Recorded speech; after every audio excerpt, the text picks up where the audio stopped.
भाई काफी टाइम हो गया है। देखो, in the last class we discussed about the effect of electropolarity. कि जैसे हमने लास्ट क्लास में डिस्कस किया था कि you can use both current AC and DC in A welding. आप डायरेक्ट करंट भी यूज कर सकते हो, अल्टरनेटिंग करंट भी यूज कर सकते हो वेल्डिंग के अंदर। ठीक है? यदि आप डीसी करंट यूज करते हो तो वहां पर पोलैरिटी का कॉन्सेप्ट आता है कि यू कैन फिक्स पॉजिटिव और negative terminals to electrode and workpiece. ठीक है, the first polarity is DCEN, that is direct current electrode negative. ठीक है, what is the meaning of this? The electrode is connected to the negative terminals and workpiece is connected to the positive terminals. And as you know, electron is always move from negative to positive terminals. तो यहाँ पर किसी का mic भी on है, of करवाएं। ठीक है, that is negative terminal, this is positive terminal. Electrons will be moved in the downward directions. A bombardment of electrons on the workpiece. जो electrons की bombardment होगी वो किसके ऊपर होगी? Workpiece के ऊपर होगी। So this type of polarity is known as the straight polarity. इसी polarity को हम straight polarity भी बोलते हैं। The next type is your reverse polarity, that is opposite to the straight polarity. In this polarity, direct current, this is known as DCEP, direct current electrode positive or reverse polarity. In this, the electrode is connected to positive terminals. The electrode is connected to positive terminals, and your workpiece is connected to the negative terminals. And electron's movement direction is in upward direction, like this, from workpiece to electrode. ठीक है, जो आपके movement करेंगे वो कहां से कहां करेंगे?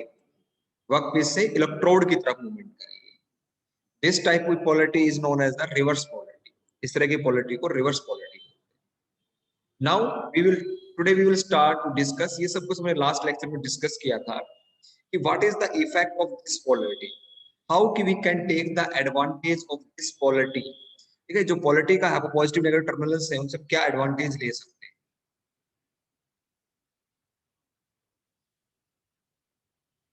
फर्स्ट थिंग इज, हाँ अब आ रही है? हेलो, अब आ रही है?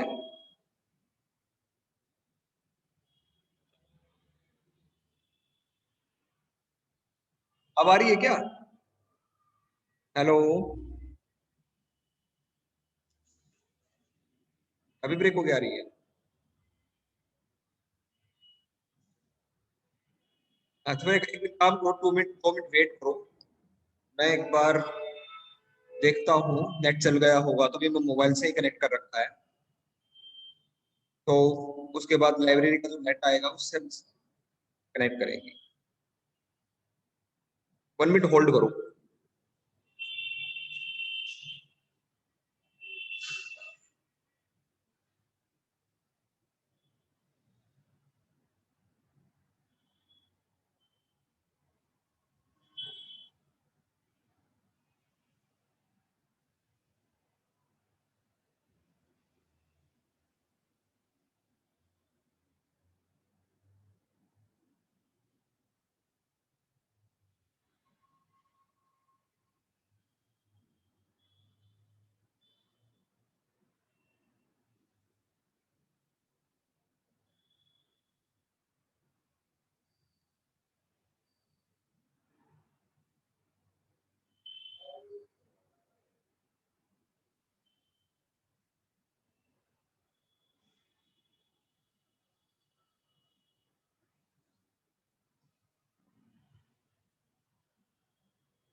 हेलो, अब आवाज आ रही है? हेलो, हाँ चलो स्टार्ट करते हैं। हाँ, तो डीसी पोलैरिटी इफेक्ट के अंदर the first thing is distribution of heat. The 2/3 heat is generated at the positive terminals and 1/3 heat is generated at the negative terminals. This is your, for example, electrode, and this is your workpiece. The electrode is connected to the negative terminal. For example, this is connected to the positive terminals. The electrons जहां पर strike करेंगे जिस terminals के ऊपर, जिस terminal के ऊपर electrons strike करेंगे वहां पर 2/3 हीट जनरेट होती है due to the collision of electrons. ठीक है, इलेक्ट्रॉन्स का तो कोलिजन की वजह से जहां पर कोलिजन हो रहा है वहां पर 2/3 हीट जनरेट होती है, और जहां से वो इलेक्ट्रॉन्स इजेक्ट हो रहे हैं, निकल रहे हैं, वहां पर 1/3, क्योंकि वहां पर आयन स्ट्राइक कर रहे हैं। जब इलेक्ट्रॉन्स डाउनवर्ड मूवमेंट करेंगे तो क्या होगा, आपके ions will be moving in upward directions, तो आयन होंगे अपवर्ड डायरेक्शंस में मूवमेंट करेंगे। तो फोन करती है आ जाएगा। तो आपका जो है electrons will B striking eight the workpiece for example, तो वर्कपीस के ऊपर 2/3 हीट जनरेट होगी। यदि हम इसको चेंज कर देते हैं, ठीक है, इसको नेगेटिव टर्मिनल कर देते हैं और ऊपर वाले को पॉजिटिव टर्मिनल कर देते हैं, this is negative terminal, workpiece is negative, this is positive terminal. Now the electron will strike to the electron. Electrons जब क्या करेंगे, स्ट्राइक करेंगे, वर्कपीस को स्ट्राइक करेंगे, sorry electrons will be strike to the electrode. अब 2/3 जो heat है वो it will be generated at the electrode tip, तो इलेक्ट्रोड टिप के ऊपर होगी। So by using the positive negative terminals of a DC, we can control the distribution of a heat. हम electron के जो कंट्रीब्यूशन है, जो डिस्ट्रीब्यूशन है हीट का, उसको कंट्रोल कर सकते हैं।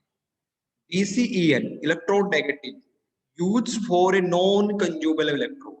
आगे इलेक्ट्रोड के बारे में पढ़ेंगे तो वहां पर आपको बताएंगे electrode 2 types, consumable and non consumable. Consumable means electrode which are going to melt it, जो इलेक्ट्रोड मेल्ट होते हैं, आगे से टिप लगातार मेल्ट होती रहती है, उनको हम क्या बोल देते हैं, कंज्यूमेबल बोल देते हैं।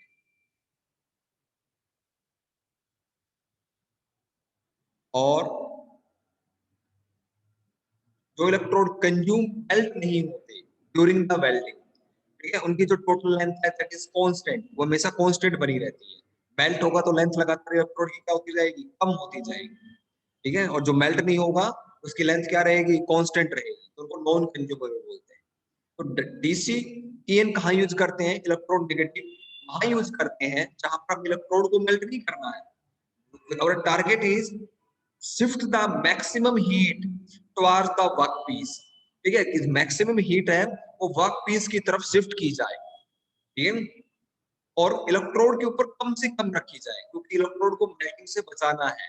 यदि इलेक्ट्रोड का टेम्परेचर मेल्टिंग टेम्परेचर से ऊपर चला गया तो मेल्टिंग स्टार्ट हो जाएगी। और नॉन कंज्यूमेबल इलेक्ट्रोड में हम क्या चाहते हैं कि इलेक्ट्रोड मेल्ट ना हो, दैट इज द रिक्वायरमेंट। तो थर्मल डिग्रेडेशन ऑफ इलेक्ट्रोड, ठीक है, कौन से इलेक्ट्रोड का, नॉन कंज्यूमेबल इलेक्ट्रोड का। तो जहां पर नॉन कंज्यूमेबल इलेक्ट्रोड यूज होते हैं वहां पर डीसीईएन पोलैरिटी यूज की जाती है, ठीक है।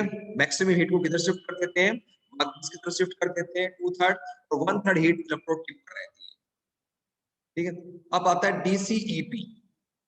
डीसीईपी मतलब जहां पर आपका इलेक्ट्रोड पॉजिटिव है, तो कहाँ यूज करते हैं, जहां पर हमें क्या करना है, मोल्टन मेटल की रिक्वायरमेंट है फ्रॉम द इलेक्ट्रोड। हम चाहते हैं इलेक्ट्रोड मेल्ट हो and that molten metal will fill the gap between the workpiece. जो वर्कपीस के बीच में गैप है उसको कौन फिल करे, वो मोल्टन मेटल फिल करे। तो हायर मेल्टिंग रेट, जब मेल्टिंग रेट आपको ज्यादा रखना होता है, higher melting rate, electrode tip तेजी से मेल्ट हो और वो नीचे की तरफ ड्रॉप करे, electrode tip melt quickly, fastly and fill into the gap, तो गैप के अंदर फिल हो जाए, ठीक है। तो दैट इज, वो कब होगा, जब हम मैक्सिमम हीट को इलेक्ट्रोड टिप की तरफ शिफ्ट करें। तो हायर मेल्टिंग रेट किसका, हायर मेल्टिंग रेट इलेक्ट्रोड का, and higher deposition rate, deposition means to fill the gap, to deposit at the workpiece. जो मेटल यहां से मेल्ट होगी, यहाँ से जो इलेक्ट्रोड टिप से आपकी मेटल मेल्ट होगी, it will be drop downward, वो नीचे की तरफ ड्रॉप करेगी, नीचे की तरफ गिरेगी due to the gravity forces, and it will be collected on the workpiece. जो वर्कपीस है, जो अब तक जहां इन जिन एजेस को मेल्ट किया जा रहा है वहां पर इकट्ठा होगी मोल्टन पूल के अंदर। तो डिपोजिशन जो रेट है, ठीक है, वो कब हाई होगा, जब मेल्टिंग रेट हाई होगा, ठीक है। तो in the case of a consumable electrode generally we prefer DCEP. हम किसको प्रेफर करते हैं, डीसीईपी को, इलेक्ट्रोड पॉजिटिव को प्रेफर करते हैं, ठीक है। तो डीसीईएन कब यूज की जाती है, जनरली नॉन कंज्यूमेबल इलेक्ट्रोड के साथ, और DCEP कहाँ यूज करते हैं, जनरली कंज्यूमेबल इलेक्ट्रोड के साथ। Is it clear? हेलो, अब आगे देखो, ठीक है, अब तीनों हमको साथ साथ कंपेयर करते हैं, ठीक है। तो सबसे पहले हीट बैलेंस के बारे में हमने डिस्कस कर लिया है। This is your DCEN, electrode is negative, this is positive. DCEP, electrode is positive, and workpiece is negative, and this is AC, alternating current. Alternating current means, ठीक है, लगातार क्या होता रहेंगे, इलेक्ट्रॉन्स की और आयंस की जो डायरेक्शंस है वो लगातार चेंज होती रहेगी, इसलिए दोनों एरो दिखाए गए हैं, both arrow are showed on the diagram। यहाँ पर इलेक्ट्रॉन नेगेटिव टू पॉजिटिव तरफ मूवमेंट करेंगे, यहाँ पर इलेक्ट्रॉन्स नेगेटिव टू पॉजिटिव तक मूवमेंट करेंगे। फर्स्ट थिंग इज पेनिट्रेशन, ठीक है, इलेक्ट्रॉन फ्लो डायरेक्शन हमने देख ली, और आयंस इलेक्ट्रॉन की अपोजिट डायरेक्शन में मूवमेंट करेंगे। पेनिट्रेशन, यहाँ पर इलेक्ट्रॉन्स की क्या हो रही है, बॉम्बारमेंट हो रही है ऑन द वर्कपीस, ठीक है, there is a bombardment on the workpiece, किसकी, इलेक्ट्रॉन्स की। तो इलेक्ट्रॉन्स क्या करेंगे, it will be penetrate in very deep inside the workpiece, ठीक है। 2/3 हीट आपकी क्या वर्कपीस की तरफ शिफ्टेड है, तो उसकी वजह से क्या हो जाएगा, सरफेस तेजी से मेल्ट होगा, क्विकली मेल्ट होगा सरफेसेस, और ठीक है, और इलेक्ट्रॉन्स की जो बॉम्बारमेंट है, जैसे मेल्ट होता जाएगा आपका surface, electron will start to penetrate deep in the workpiece, ठीक है, जो डीप है उसके नीचे तक क्या होते रहेंगे। तो यहाँ पर जो शेप बनती है मोल्टन मेटल की, बहुत ही नैरो और डीप बनती है, ठीक है। तो पेनिट्रेशन क्या रहता है, the penetration of molten metal is very deep and narrow in the case of DCEN. So generally for a thick sheet we prefer the DCEN। यदि आपको थिक प्लेट की वेल्डिंग करनी है तो आपको DCEN को यूज करना चाहिए, क्योंकि उसके अंदर हम क्या कर पाएंगे, प्लेट के टॉप से लेकर बॉटम तक we can melt the edges. ये जो आपके टॉप से लेकर बॉटम एज है, इनको हम मेल्ट कर पाएंगे टॉप से लेकर बॉटम तक बाय यूजिंग द DCEN, ठीक है। तो ये जो आपका दिखाया गया है, ये जो portion that is a molten metal, कितना डीप तक वो आपकी मेटल मेल्ट कर सकता है। Next is DCEP, electrode positive. अब इसके अंदर क्या हो रहा है, ठीक है, इलेक्ट्रॉन्स की मूवमेंट ठीक है, आपके इलेक्ट्रोड की तरफ हो रही है, ठीक है, ऊपर की तरफ इलेक्ट्रॉन्स मूवमेंट कर रहे हैं, तो हीट यहाँ पर कंसंट्रेटेड है, यहाँ पर नहीं है, तो मेल्टिंग रेट क्या रहेगा, स्लो रहेगा, और जो मोल्टन पूल बनेगा that is swallow and wide, वो वाइड बनेगा, डीप नहीं बनेगा लाइक दिस, ठीक है। तो जनरली थिन प्लेट की वेल्डिंग के लिए वी प्रेफर द DCEP। हम किसको प्रेफर करते हैं, DCEP को प्रेफर करते हैं। And next is the AC alternating current, it show the balanced result, ठीक है, इन दोनों के बीच का कॉम्बिनेशन शो करता है, ठीक है। मींस एज इससे क्या होगा, आपके इससे कम नैरो होगा, लेकिन इससे ज्यादा डीप पेनिट्रेशन होगा, ठीक है, it show the balanced penetration as compared to the DC polarity, that is your penetration characteristics। the next is your, ठीक है, penetration characteristics होगी, इलेक्ट्रॉन साइन फ्लोज हो गए हमारे, इलेक्ट्रोड पोलैरिटी हमने डिस्कस कर ली। the next is heat oxide cleaning बाद में डिस्कस करेंगे, पेनिट्रेशन हो गया हमारा। Next is heat balance in the, ये मैंने पहले बता दिया, 70% एट ए वर्क, 70% 2/3, और 30% at electrode, 30% at a work piece, and 70% electrode, and 50-50% at work and electrode. ये हमने डिस्कस कर लिया पहले ही इसके बारे में, ये भी हो गया हमारा।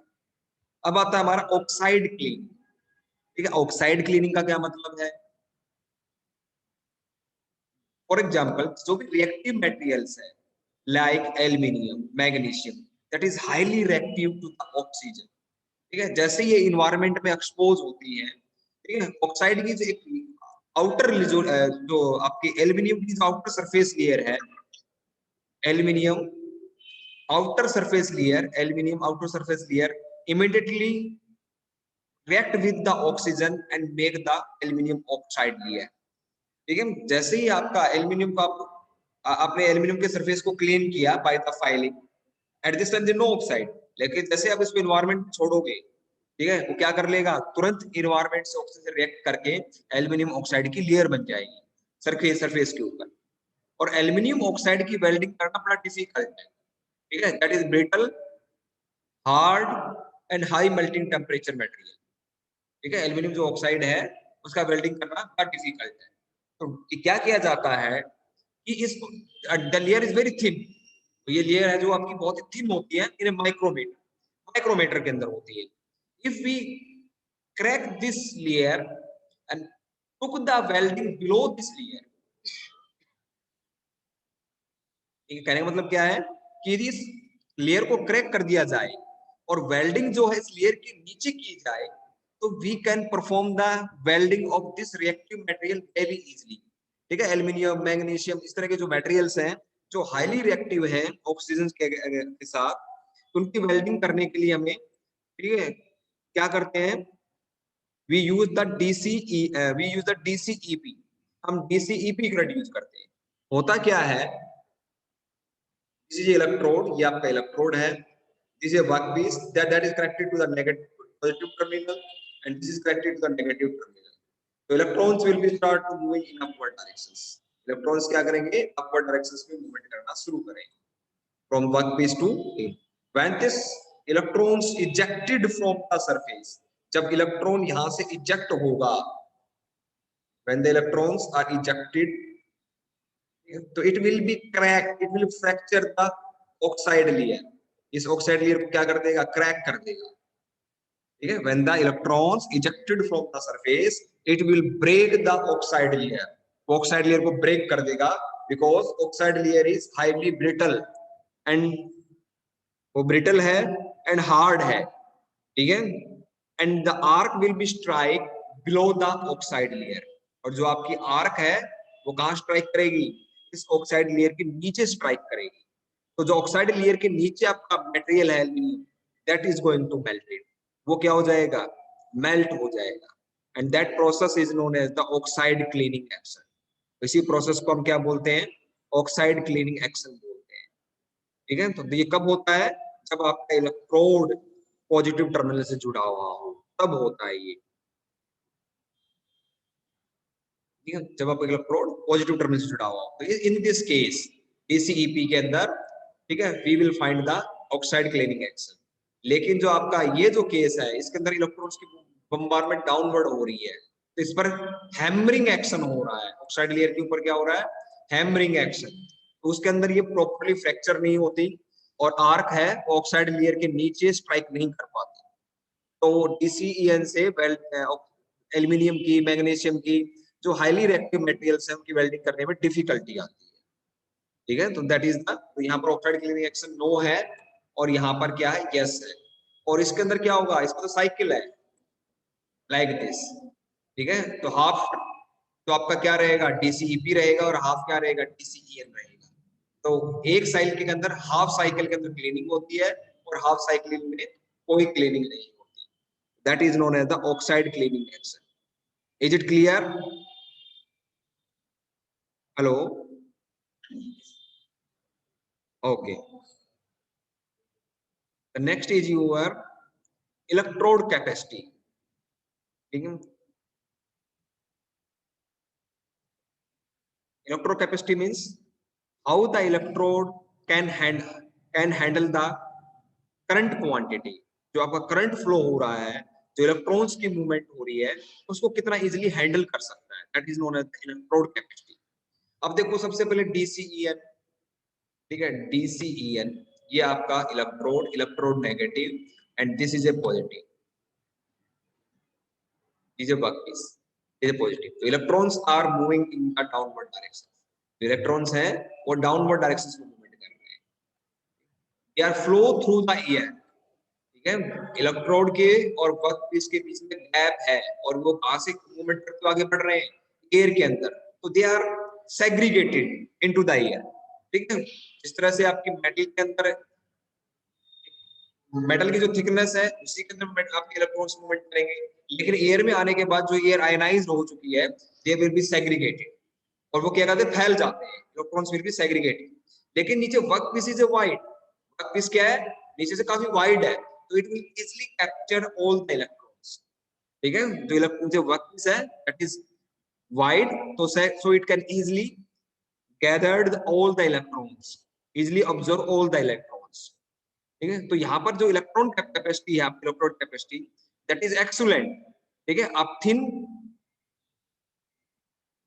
इलेक्ट्रोड्स को भी यूज करके हाई करंट फ्लो, आप हाई करंट को फ्लो करवा सकते हो।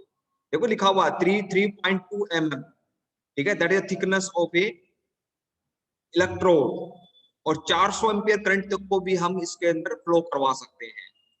ठीक है, इसके जो डीसी इलेक्ट्रोड के अंदर, ठीक है, क्योंकि हमें जस्ट इजेक्ट करने हैं इलेक्ट्रोड से, कलेक्ट नहीं करने। Next is DCEP. अब इस केस में क्या हो रहा है, this is electrode,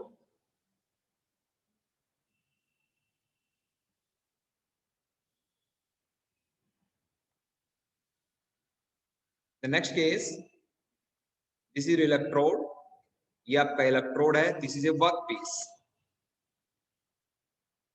is connected to positive terminal and is connected to negative. अब electrons are moving in the upward directions. अब इलेक्ट्रॉन्स को क्या करना है, अपवर्ड डायरेक्शन में मूवमेंट करना है from the work piece. Who is the ejector, the work piece is a ejector. Who is the collector, the electrode is a collector. But जैसे ये वर्क पीस से आयनाइज्ड एयर में आएंगे, दे are segregated, तो फैल जाते हैं। और इलेक्ट्रोड की टिप क्या है, आगे से नैरो है, तो it can not collect all the electrons. ठीक है, सभी इलेक्ट्रॉन्स को क्या नहीं कर सकता, वो ऑब्जर्व नहीं कर सकता, क्योंकि इलेक्ट्रॉन्स क्या है, that are segregated in large regions. Electrode tip क्या है, वो तो नैरो रीजन, उसकी टिप है वो एमएम में है आगे से, तो सभी electrons is not absorbed by the electrode tip, वो सभी इलेक्ट्रोड टिप से अब्जॉर्ब नहीं किए जाएंगे। इसलिए क्या हो जाएगा, जो करंट क्वांटिटी को हैंडल करने की कैपेसिटी इलेक्ट्रोड की that is very poor as compare to the DCEP compare में। तो यहाँ पर देखो मैक्सिमम करंट 120 एम्पियर तक ही हम करंट अप्लाई कर पाते हैं, और वो भी कितना, ठीक है, डायमीटर के अंदर रखा है 6.4 mm के लिए, 6.4 mm डायमीटर ऑफ इलेक्ट्रोड। ठीक है, इस जर्नली इसीलिए हम क्या करते हैं, इलेक्ट्रोड के आगे से जो एंड है वो थिक बनाया जाता है। देखो डायग्राम में थिक दिखाया गया है, और यहाँ पर क्या बनाया गया है, नैरो टिप बनाई गई है, that is a narrow tip. ठीक है, आगे देखो यहाँ पर इलेक्ट्रोड की जो शेप आगे से नैरो है, और वहां पर आगे से क्या है, वाइड की गई है। वाइड क्यों की गई है, ताकि it can observe more and more electrons, ज्यादा से ज्यादा इलेक्ट्रॉन्स को क्या कर पाए, ऑब्जर्व कर पाए। That is known as the DCEP. और अल्टरनेटिंग करंट में तो लगातार पोलैरिटी चेंज हो जाती है और रहती है, तो it gives the mixed result, दोनों के बैलेंस्ड रिजल्ट देता है। तो यहाँ पर 3.2 mm का जो इलेक्ट्रोड है, it can handle 225 ampere current, वो 225 एम्पियर तक भी करंट को क्या कर सकता है, हैंडल कर सकता है। तो that is about DC polarity effect, या डीसी पोलैरिटी इफेक्ट के बारे में। Is it clear? Hello,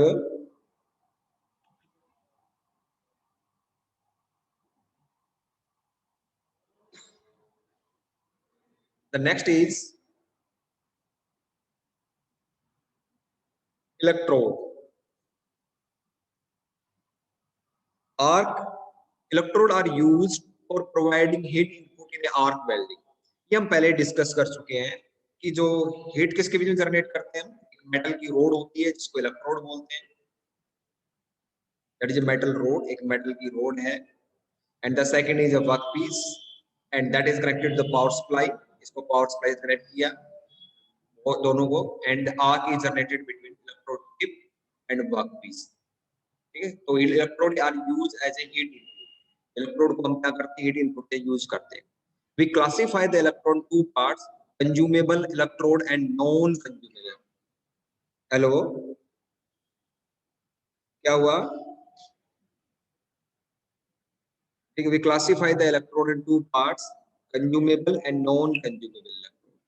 consumable electrode का, हाँ क्या हुआ बोलिए, कोई बोल रहा है स्टूडेंट, क्या कहना चाह रहा है, आवाज नहीं आ रही मेरे को, कोई दूसरा स्टूडेंट बताएगा वो क्या कह रहा है?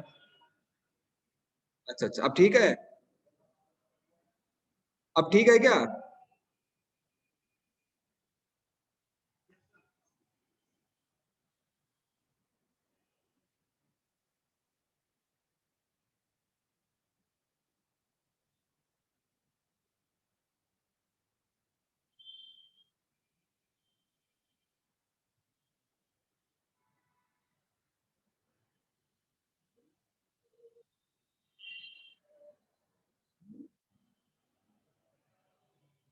अब ठीक है, अब आवाज आ रही है?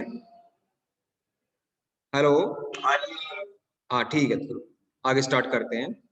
तो electrode are classified in two parts, consumable and non consumable electrode. ठीक है, consumable means electrode is continuously consumed, continuously consumed means continuously melted during the welding. ठीक है, ये जो आपका इलेक्ट्रोड टिप है, जो इलेक्ट्रोड टिप है वो लगातार क्या होती रहती है आपकी, मेल्ट होती रहती है। This electrode tip is melt and the molten metal is dropped to the workpiece, और molten metal ड्रॉप की फॉर्म में लगातार नीचे की तरफ मूवमेंट करता रहता है। और यदि मेल्ट होगा तो क्या होगा, इलेक्ट्रोड की जो लेंथ है वो लगातार शॉर्ट होती रहेगी, कम होती रहेगी, और हमें ये गैप जो है, आर्क लेंथ, इसको कांस्टेंट रखना होता है 2 से 4 mm का। ठीक है, तो इसका मतलब क्या करना होगा, इलेक्ट्रोड को नीचे की तरफ मूवमेंट देनी होगी। ठीक है, तो इलेक्ट्रोड्स को डाउनवर्ड मूवमेंट देनी पड़ती है और फॉरवर्ड मूवमेंट देनी पड़ती है। जहां पर आपका मोल्टन मेटल से फुल हो गया region, this is full from the molten pool is full, जो आपके एजेस है वहां पर मोल्टन मेटल फुल हो गया, तो आप नेक्स्ट पोजीशन के ऊपर क्या करते हो, इलेक्ट्रोड को लेके जाते हो। ठीक है, तो electrode is continuously consumed, that is continuously melted and move continuously towards the workpiece, और लगातार वर्कपीस की तरफ मूवमेंट देनी पड़ती है to maintain the constant arc length.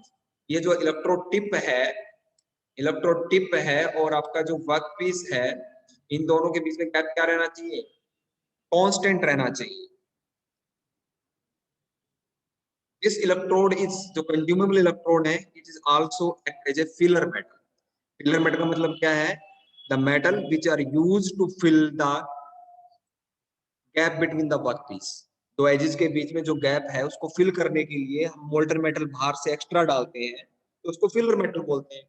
और यहाँ पर देखो, जो इलेक्ट्रोड की टिप है वो लगातार मेल्ट हो रही है, तो इलेक्ट्रोड यहाँ पर फिलर मेटल की तरह भी काम करता है।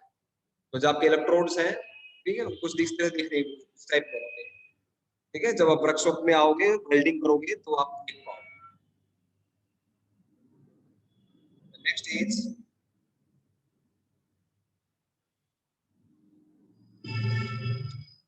we classify the consumable electrode in two parts, bare electrode and coated electrode. Bare means electrode is a just stick of a metal rod. ठीक है, आपका जो इलेक्ट्रोड है वो एक सिंपल मेटल की रोड है, उसके अलावा उसके ऊपर कोई भी कुछ एक्स्ट्रा नहीं लगा हुआ है। This type of electrode is known as the bare electrode. Bare means नंगा। ठीक है, तो आपका ये जो इलेक्ट्रोड है सिंपल एक मेटल की रोड है। जब स्टील की वर्कपीस की वेल्डिंग कर रहे हो, इफ यू स्टील की वेल्डिंग कर रहे हो, for example low carbon steel की, तो ये जो रोड है हमने किसकी ले ली, स्टील की ले ली, सिंपली स्टील रोड ले ली, और उसी को हमने वर्कपीस के पावर सप्लाई के साथ, वर्कपीस के साथ कनेक्ट कर दिया। This type of electrode is known as bare electrode. यहाँ पर प्रॉब्लम है, प्रॉब्लम क्या है कि आपको पता है इलेक्ट्रोड तो यहाँ पर मेल्ट होगा, और यहाँ पर तो वर्कपीस है, उनके एजेस भी मेल्ट होंगे। ठीक है, जो वर्कपीस के एजेस है that is also melted, there is a molten metal, और इन्वायरमेंट के अंदर ऑक्सीजन है, and this environmental oxygen easily react with the molten metal and the oxidation of molten metal take place. जो environment की oxygen है, other gases है, वो आपके मोल्टन मेटल के साथ रिएक्ट करती हैं और उसका ऑक्सीडेशन हो जाता है, और ये तो जो भी मेटल है उसका क्या बन जाएगा, ऑक्साइड बन जाएगा, जैसे आयरन, आयरन ऑक्साइड बन जाएगा। और आपको पता है आयरन ऑक्साइड की जो मैकेनिकल प्रॉपर्टीज हैं that is different from the low carbon steel. ठीक है, that is extremely poor. Oxide generally क्या होते हैं, हार्ड एंड ब्रिटल होते हैं, स्ट्रेंथ लो होती है। ठीक है, तो इस तरह के मेटल की तुम्हें जरूरत नहीं है, तो तुम्हें क्या करना होगा, मोल्टन मेटल को ऑक्सीडेशन से बचाना होगा। That is not possible in a bare electrode, वो बेयर इलेक्ट्रोड में पॉसिबल नहीं है। ठीक है, तो बेयर इलेक्ट्रोड जनरली यूज नहीं किए जाते। Oxidation of molten metal can take place if we are not take the required precautions. यदि आपने कोई रिक्वायर्ड प्रिकॉशंस नहीं ली तो मोल्टन मेटल का ऑक्सीडेशन हो जाएगा। The next is coated electrode. In a coated electrode, flux is coated around the metal electrode. Flux means the mixture of some elements, वो element हम नेक्स्ट स्लाइड में discuss करेंगे। ठीक है, कुछ एलिमेंट्स होंगे, उनका मिक्सचर बनाया जाएगा और इलेक्ट्रोड चारों तरफ उसकी कोटिंग कर दी जाएगी। ठीक है, इसके चारों तरफ ठीक है, आउटर कुछ पोर्शन छोड़ दिया जाएगा, टिप छोड़ दी जाएगी, नीचे की जो टिप है उस पर कोटिंग नहीं की जाती, इस टिप के ऊपर कोटिंग नहीं की जाती, और टिप के ऊपर कोटिंग नहीं करते, और ये जो आपका टॉप एज है, टॉप पोर्शन, इस पर कोटिंग नहीं की जाती। Generally this mixture of element is non conductive, ये नॉन कंडक्टिव होते हैं। थ्रू आउट ऑफ इलेक्ट्रोड हम कोटिंग कर देंगे तो क्या होगा, करंट पास नहीं कर पाएगा इलेक्ट्रोड के through, they are non conductive, current flow नहीं कर सकता फ्लक्स के थ्रू। ठीक है, तो चारों तरफ करके ऊपर और नीचे के हिस्से को छोड़ देते हैं। ठीक है, तो flux is coated around the metal electrode, flux means mixture of some elements, powder बनाते हैं, पेस्ट बनाते हैं, और पेस्ट बनाकर चारों तरफ लगा देते हैं। ठीक है, उससे फायदा क्या होता है कि that element prevent the molten metal from the oxidation. वो कैसे करते हैं वो आगे आगे हम डिस्कस करेंगे कि जो जो एलिमेंट्स हैं they collectively ensure that there is no oxidation of a molten metal, कि मोल्टन मेटल का ऑक्सीडेशन ना हो। जब मेल्टिंग स्टार्ट होती है तो first inner core is melt, inner core means अंदर जो मेटल की रोड है, जो आपके अंदर में मेटल की रोड है, आर्क किसके में जनरेट होगी, arc will be generate between metal tip and the work piece, इन दोनों के बीच में आर्क जनरेट होगी, एंड फ्रॉम दैट हीट, इस हीट का यूज करके this coating is going to melt and burn. ठीक है, इस हीट का यूज करके जो आउटर कोटिंग है वो मेल्ट होती है और बर्न होती है। ठीक है, तो मेल्ट होकर वो क्या हो जाएगी, नीचे ड्रॉप कर जाएगी, और बर्न होकर इनर्ट गैस बनाती है। क्या बनाती है, inert gas, carbon dioxide generally. ठीक है, carbon dioxide and carbon monoxide बनाती है, दे आर इनर्ट गैसेस। ठीक है, तो after that first inner cone is built, after that outer coating is built. The next type is your non consumer electrode, वो हमने पहले डिस्कस कर लिया कि they are not melted during the welding. For example tungsten electrode, tungsten का electrode क्या होता है आपका, carbon electrode, they are non consumable, उनका मेल्टिंग टेम्परेचर काफी हाई होता है, लगभग 3-4 डिग्री के आसपास, और generally they are not melted, और वो इतने हाइट वेल्डिंग के दौरान मेल्ट नहीं। Next is your arc length.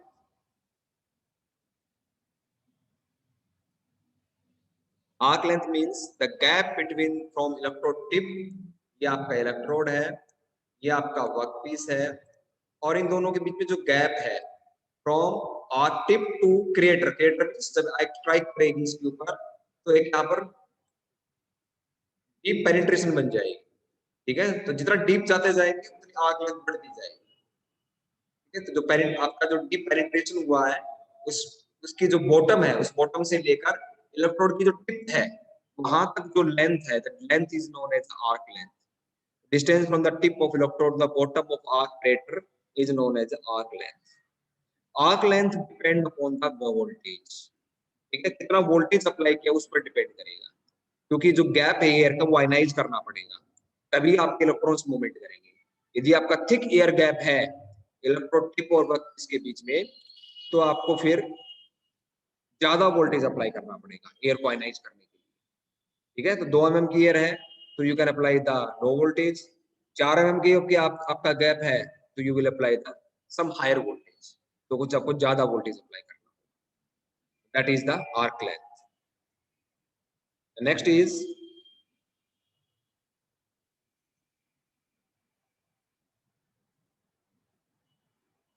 शिल्डेड metal SMAW। अब इलेक्ट्रिक आर्क वेल्डिंग के अंदर there are number of welding type. The first welding type in electric arc welding is, ठीक है, अब इलेक्ट्रिक आर्क वेल्डिंग के अंदर डिफरेंट वेल्डिंग पढ़ रहे हैं, अलग अलग वेल्डिंग पढ़ रहे हैं। तो फर्स्ट सबसे पहले जो आती है वो आपकी आती है शिल्डेड मेटल आर्क वेल्डिंग। ठीक है, जो हम वर्कशॉप में करते हैं, और शॉर्ट में इसको क्या बोलते हैं, SMAW। आपको शॉर्ट फॉर्म पता होनी चाहिए, एग्जाम में कई बार सिर्फ इतना ही लिखाता है discuss in detail about the SMAW welding. ठीक है, यदि आपको ये कंप्लीट इसका नहीं पता तो आप क्वेश्चन अटेम्प्ट नहीं कर पाओगे, तो that will be discussed in a next class. ठीक है, तो नेक्स्ट वीक में आपकी क्लास आएगी, तब डिस्कस करेंगे।